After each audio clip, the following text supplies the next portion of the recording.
ام المومنین میمونہ رضی اللہ تعالی عنہا سے روایت ہے، انہوں نے کہا کہ نبی کریم صلی اللہ علیہ وسلم سجدہ گاہ یعنی چھوٹے مصلے پر نماز پڑھا کرتے تھے۔ حضرت عائشہ رضی اللہ عنہا نے فرمایا کہ میں رسول اللہ صلی اللہ علیہ وسلم کے آگے سو جاتی اور میرے پاؤں آپ کے قبلے میں ہوتے۔ جب آپ سجدہ کرتے تو میرے پاؤں کو آہستہ سے دبا دیتے، میں اپنے پاؤں سمیٹ لیتی اور آپ جب کھڑے ہو جاتے تو میں انہیں پھر پھیلا دیتی۔ ان دنوں گھروں میں چراغ بھی نہیں ہوا کرتے تھے۔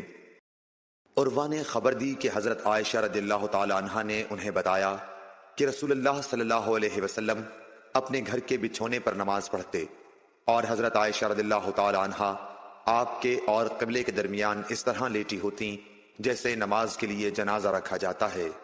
صحیح عروہ بن زبیر سے روایت ہے کہ نبی کریم صلی اللہ علیہ وسلم اس بچھونے پر نماز پڑھتے جس پر آپ اور حضرت عائشہ رضی اللہ تعالی عنہا سوتے، اور حضرت عائشہ رضی اللہ تعالی عنہا آپ کے اور قبلے کے درمیان اس بستر پر لیٹی رہتیں۔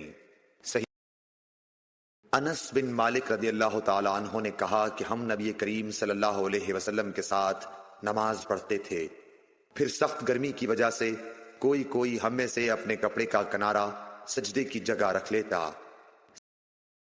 ابو مسلمہ سعید بن یزید ازدی نے انس بن مالک رضی اللہ تعالی عنہ سے پوچھا کہ کیا نبی کریم صلی اللہ علیہ وسلم اپنی جوتیاں پہن کر نماز پڑھتے تھے؟ تو انہوں نے فرمایا کہ ہاں۔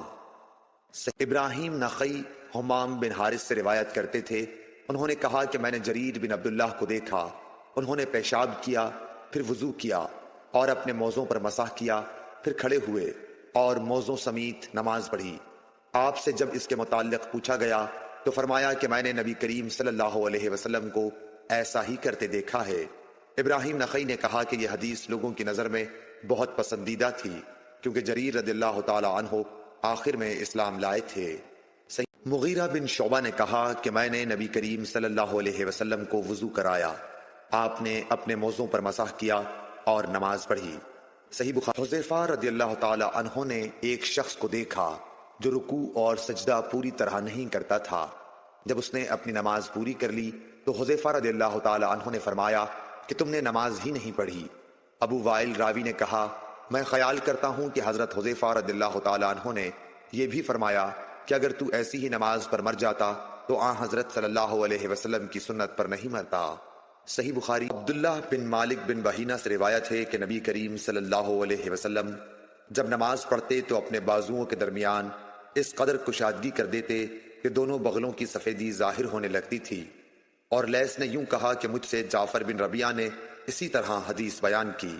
صحیح بخاری۔ انس بن مالک رضی اللہ تعالی عنہ نے کہا کہ رسول اللہ صلی اللہ علیہ وسلم نے فرمایا جس نے ہماری طرح نماز پڑھی اور ہماری طرح قبلے کی طرف منہ کیا اور ہمارے ذبیحہ کو کھایا تو وہ مسلمان ہے جس کے لیے اللہ اور اس کے رسول کی پناہ ہے، بس تم اللہ کے ساتھ اس کی دی ہوئی پناہ میں خیانت نہ کرو۔ انس بن مالک رضی اللہ تعالی عنہ سے روایت ہے کہ رسول اللہ صلی اللہ علیہ وسلم نے فرمایا مجھے حکم دیا گیا ہے کہ میں لوگوں کے ساتھ جنگ کروں یہاں تک کہ وہ لا الہ الا اللہ کہیں، بس جب وہ اس کا اقرار کر لیں اور ہماری طرح نماز پڑھنے لگیں اور ہمارے قبلے کی طرف نماز میں منہ کریں اور ہمارے ذبیحہ کو کھانے لگیں تو ان کا خون اور ان کے اموال ہم پر حرام ہو گئے مگر کسی حق کے بدلے، اور باطن میں ان کا حساب اللہ پر رہے گا۔ صحیح بخاری۔ Like, share and subscribe for more videos. میمون بن سیاح نے حضرت انس بن مالک رضی اللہ تعالی عنہ سے پوچھا کہ اے ابو حمزہ، آدمی کی جان اور مال پر زیادتی کو کیا چیزیں حرام کرتی ہیں؟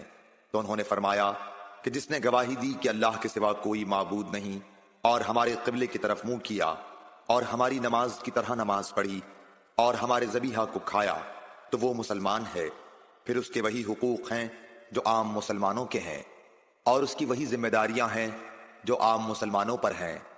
اور ابن ابی مریم نے کہا ہمیں یحییٰ بن ایوب نے خبر دی، انہوں نے کہا ہم سے حمید نے حدیث بیان کی، انہوں نے کہا ہم سے انس بن مالک رضی اللہ عنہ نے نبی کریم صلی اللہ علیہ وسلم سے نقل کر کے حدیث بیان کی۔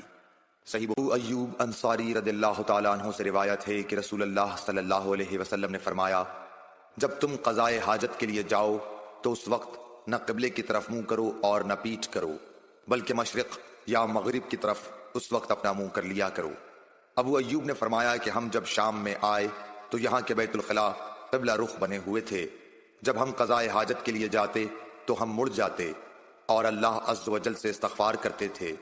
اور ظاہری نے عطا سے اس حدیث کو اسی طرح روایت کیا۔ اس میں یوں ہے کہ عطا نے کہا میں نے ابو ایوب سے سنا، انہوں نے اسی طرح حضرت صلی اللہ علیہ وسلم سے سنا۔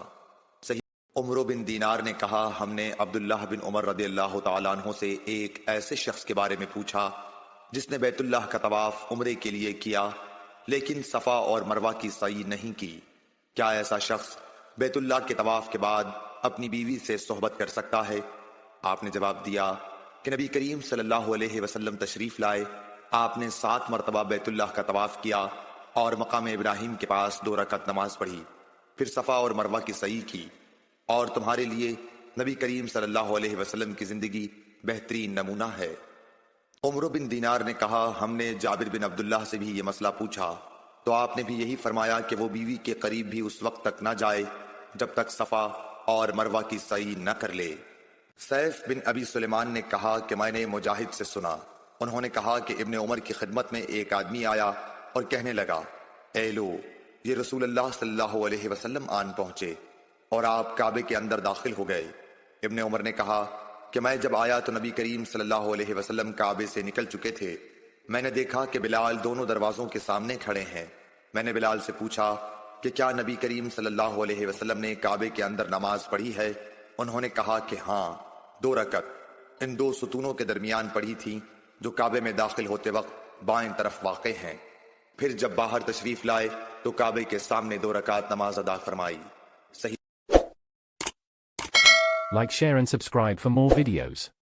عطا بن ابی رباح نے کہا کہ میں نے ابن عباس رضی اللہ تعالیٰ عنہ سے سنا کہ جب نبی کریم صلی اللہ علیہ وسلم کعبے کے اندر تشریف لے گئے تو اس کے چاروں کونوں میں آپ نے دعا کی اور نماز پڑھی، پھر جب باہر تشریف لائے تو 2 رکعت نماز کعبے کے سامنے پڑھی اور فرمایا کہ یہی قبلہ ہے۔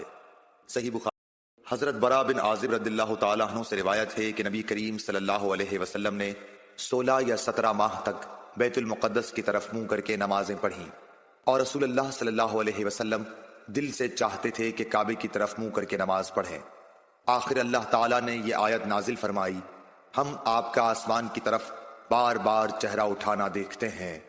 پھر آپ نے کعبے کی طرف منہ کر لیا اور احمقوں نے جو یہودی تھے کہنا شروع کیا کہ انہیں اگلے قبلے سے کس چیز نے پھیر دیا۔ آپ فرما دیجئے کہ اللہ ہی کی ملکیت ہے مشرق اور مغرب، اللہ جس کو چاہتا ہے سیدھے راستے کی ہدایت کر دیتا ہے۔